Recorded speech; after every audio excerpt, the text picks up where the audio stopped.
प्यारे विद्यार्थियों, एक बार पुनः आपका स्वागत है। आज की कक्षा में हम जीवाणु प्रजनन किस प्रकार होता है, कौन कौन सी विधियों के द्वारा होता है, इसके बारे में चर्चा करेंगे।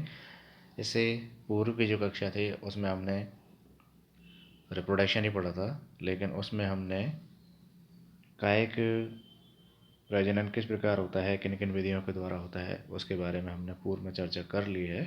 तो आज की जो क्लास है उसमें हम एसेक्सुअल रिप्रोडक्शन किस प्रकार होता है, कौन कौन सी विधियों के द्वारा एसेक्सुअल रिप्रोडक्शन होता है, उसके बारे में चर्चा करेंगे। एसेक्सुअल रिप्रोडक्शन जीवाणुओं में अलैंगिक प्रजनन जो होता है वो मुख्य रूप से 4 विधियों के द्वारा होता है। पहला कोनिडिया के द्वारा, दूसरा होता है एंडोस्पोर के द्वारा, और तीसरा एक्जोस्पोर या स्पोरेंजियोफोर के द्वारा भी होता है, और अंत में आता है सिस्ट फॉर्मेशन के द्वारा भी एसेक्सुअल रिप्रोडक्शन जीवाणुओं में होता है। ऐसे होता है। तो सबसे पहले हम देखते हैं कि कोनिडिया के द्वारा किस प्रकार से इनमें एसेक्सुअल रिप्रोडक्शन होता है, कौन सी संरचना इसमें भाग लेती है, किस प्रकार के जीवाणुओं में इनका निर्माण होता है।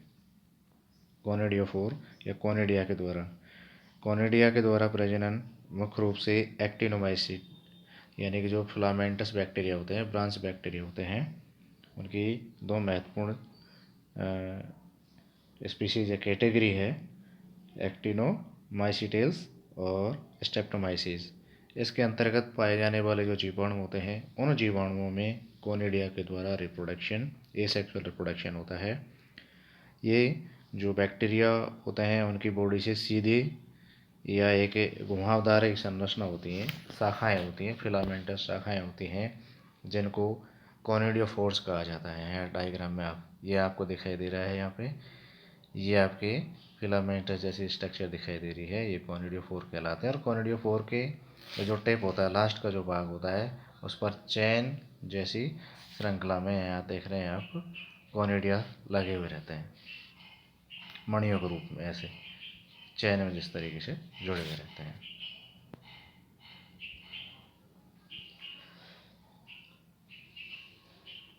इनमें ये जो कोनिडियोफोर होते हैं, ये कोनिडियोफोर्स के जो लास्ट दूरस्थ जो शाखाएं होती हैं, टिप या अंतिम जो सिरा होता है, उस सिरे पर गोलाकार लड़ी, जैसे आपको यहाँ मैंने दिखाई दिया था अभी, कि गोलाकार लड़ियों के समान कोनिडियों का निर्माण होता है। और ये जो कोनिडिया होते हैं ये लगातार बनते रहते हैं, और कोनिडियोफोर्स से धीरे धीरे एक दूसरे से ये सेपरेट अलग होते रहते हैं।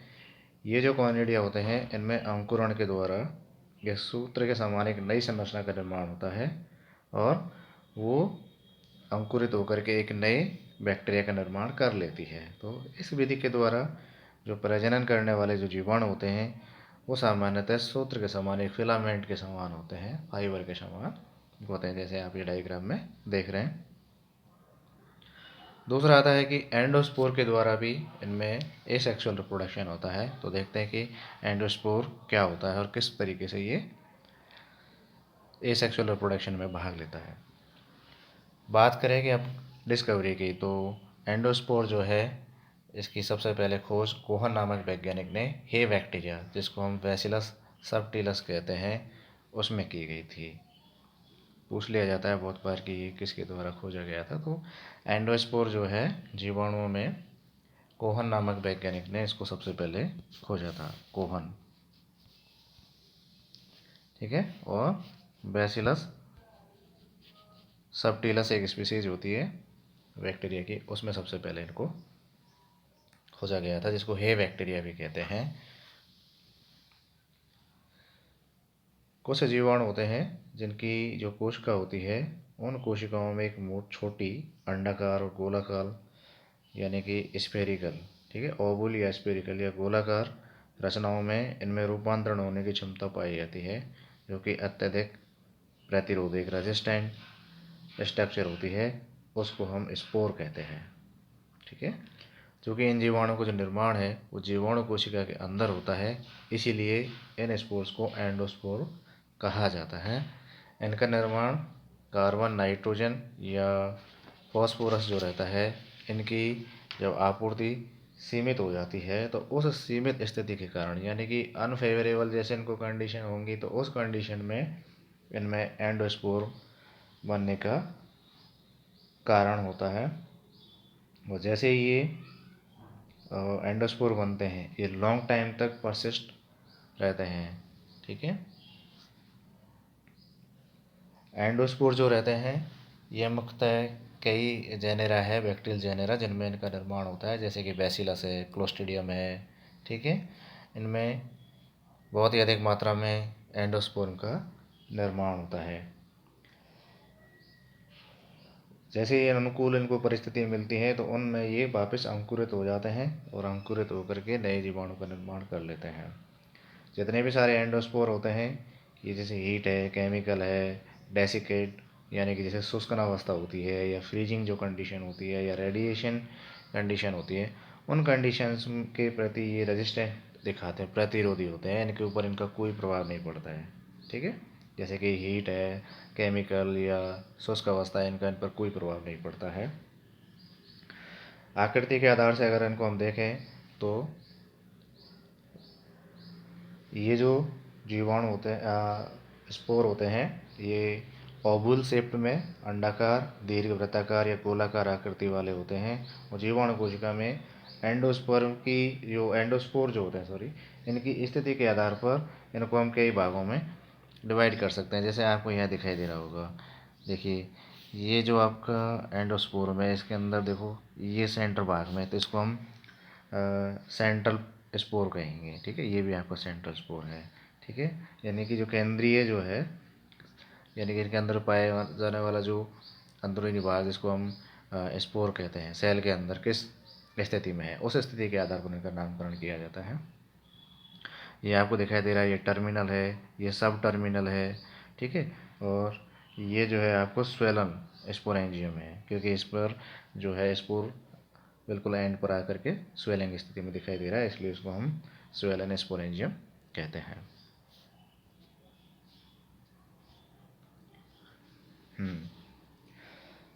तो एंडोस्पोर्म का जो निर्माण है, मुख्य रूप से जो बैसिलस मैंने बताया था, कौन कौन से बैक्टीरिया जिनके अंतर्गत ये होता है, इनका निर्माण बैसिलस है, क्लोस्ट्रीडियम है, स्पोरो लैक्टोबैसिलस है, स्पोरोसार्सिना है, डिसल्फो फोटोकेमुलम, ये कई ऐसे बैक्टीरिया हैं जिनके अंतर्गत इनका होता है, इससे निर्माण होता है, एंडोस्पोर्म फॉर्म का निर्माण होता है।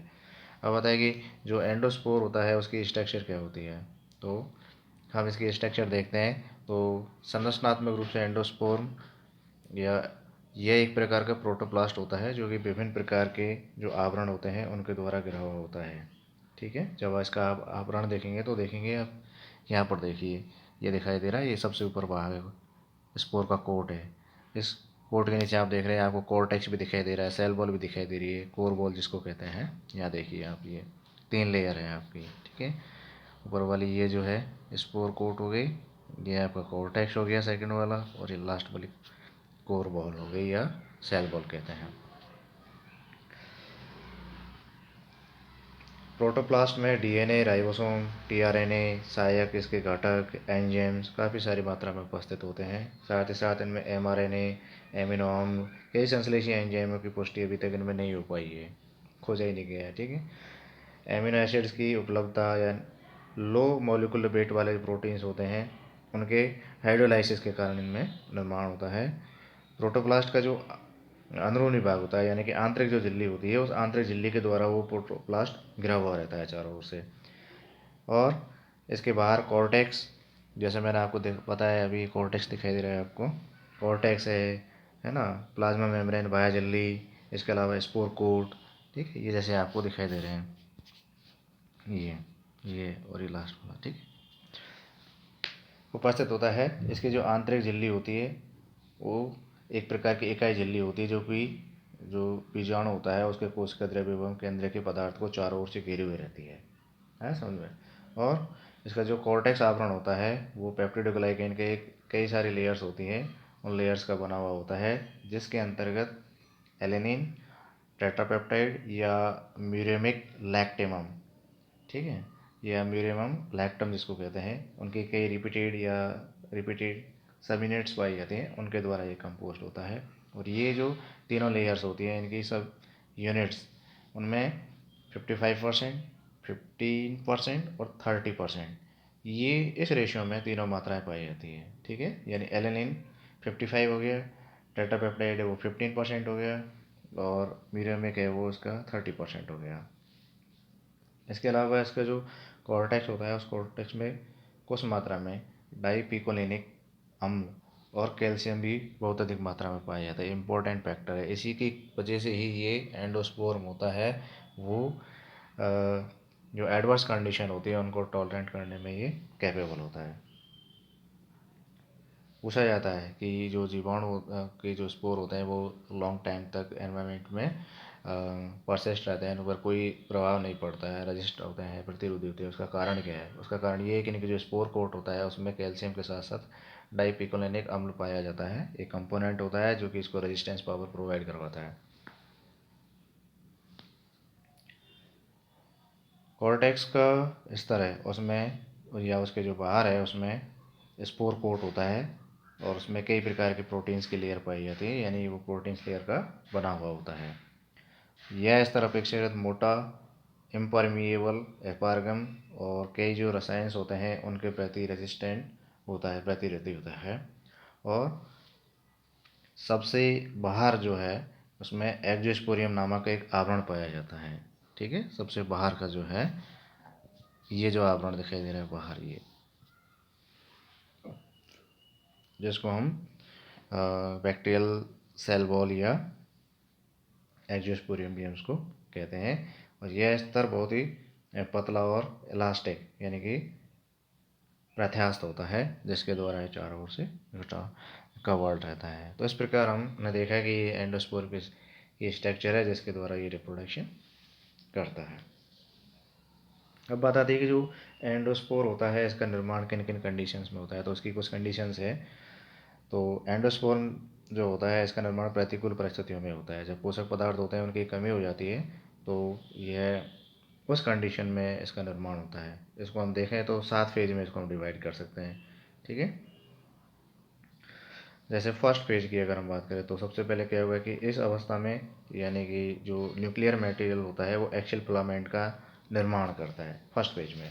तो इनमें एक्सियल फिलामेंट का निर्माण हो जाता है, तो इनकी जो इनर मेम्ब्रेन होती है, आंतरिक झिल्ली, उसमें फोल्ड कई सारे इनर फोल्ड बनते हैं। उन फोल्ड्स के द्वारा इनमें क्या होगा, सेप्टम का निर्माण होगा।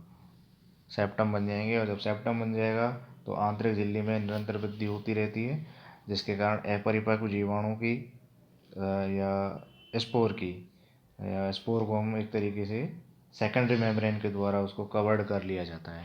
स्पोर बनेगा और आंतरिक झिल्ली के द्वारा एक सेकेंडरी मेम्ब्रेन बनेगी, और सेकेंडरी मेम्ब्रेन के द्वारा उसको कवर्ड कर लिया जाता है। इन दोनों ही जो झिल्ली होती हैं नेक्स्ट पेज में है ना, इन दोनों ही झिल्लियों के मध्य में एक कॉर्टेक्स का निर्माण होता है जिसमें कैल्शियम और डाइपिकोलिनिक अम्ल का निक्षेपण हो जाता है। और जैसे इसमें निक्षेपण हो जाएगा तो उसके बाद जो कॉर्टेक्स है उसके बाहर एक प्रोटीन का आवरण बनेगा। ये प्रोटीन आवरण का निर्माण हो जाता है, और जब निर्माण हो जाता है तो जो स्पोर है वो एक मैच्योर स्पोर में कन्वर्ट हो जाता है। और अंत में क्या होता है कि जो लाइसोजेनिक एंजाइम होते हैं या लाइटिक जो एंजाइम होते हैं उनके द्वारा स्पोरेंजियम को क्षतिग्रस्त कर दिया जाता है, डिस्ट्रॉय कर दिया जाता है, ठीक है। और ये वो अंकुरित होने की स्थिति में आ जाता है। तो इस प्रकार लगभग इसको एक स्पोर को बनने में लगभग 10 आवर्स का समय लगता है। अब आता है कि इसका अंकुरण कैसे होता है।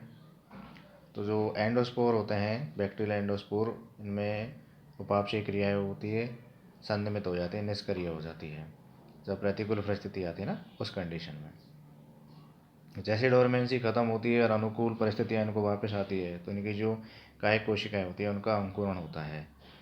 कैसे होता है कि जो सुप्त बीजाणु होता है उनका सक्रिय कोशिका द्रव्य में रूपांतरण हो जाता है, और एक रूपांतरण होने के कारण उनमें 3 चेंजेज आते हैं। पहला एक्टिवेशन, फिर उसके बाद जर्मिनेशन, फिर उसके बाद में आउटग्रोथ, ठीक है। सक्रियण में क्या होता है कि इसमें हीटिंग इफेक्ट होता है जिसके कारण जो जर्मिनेशन होता है वो प्रेरित होता है, सक्रियण होता है उसके द्वारा। फिर जर्मिनेशन आता है, तो जर्मिनेशन में क्या होता है कि जो जीवाणु होता है उसकी सुप्त अवस्था में वो समाप्त हो जाती है, और स्पोर फूल जाता है, स्वेलिंग हो जाती है इसमें, और वो फट जाता है, और फट करके जो जीवाणु का कवर है या स्पोर का जो कवर है उसको अवशोषित यानी अवशोषण करने की क्षमता उसमें बढ़ जाती है, फूल जाता है जिसके कारण और फट जाता है, और उसमें ऊष्मा के प्रति जो सहनशीलता है वो धीरे धीरे समाप्त हो जाती है, और जो मेटाबॉलिक रिएक्शन है वो धीरे धीरे बढ़ जाती है। इस प्रकार इनमें जर्मिनेशन की क्रिया होती है। उसके बाद क्या होता है, इनमें आउटग्रोथ होती है। जीवाणु के जो प्रोटोप्लास्ट होते हैं उनके नए घटकों का इसमें निर्माण होना स्टार्ट हो जाता है, और बीजाणु पैतृक आवरण से बाहर आ जाता है और सक्रिय जीवाणु में परिवर्तित हो जाता है। तो ये क्रियाएं होती हैं इसके द्वारा, जिसमें एंडोस्पोर का निर्माण होता है और नए जीवाणु का निर्माण होता है।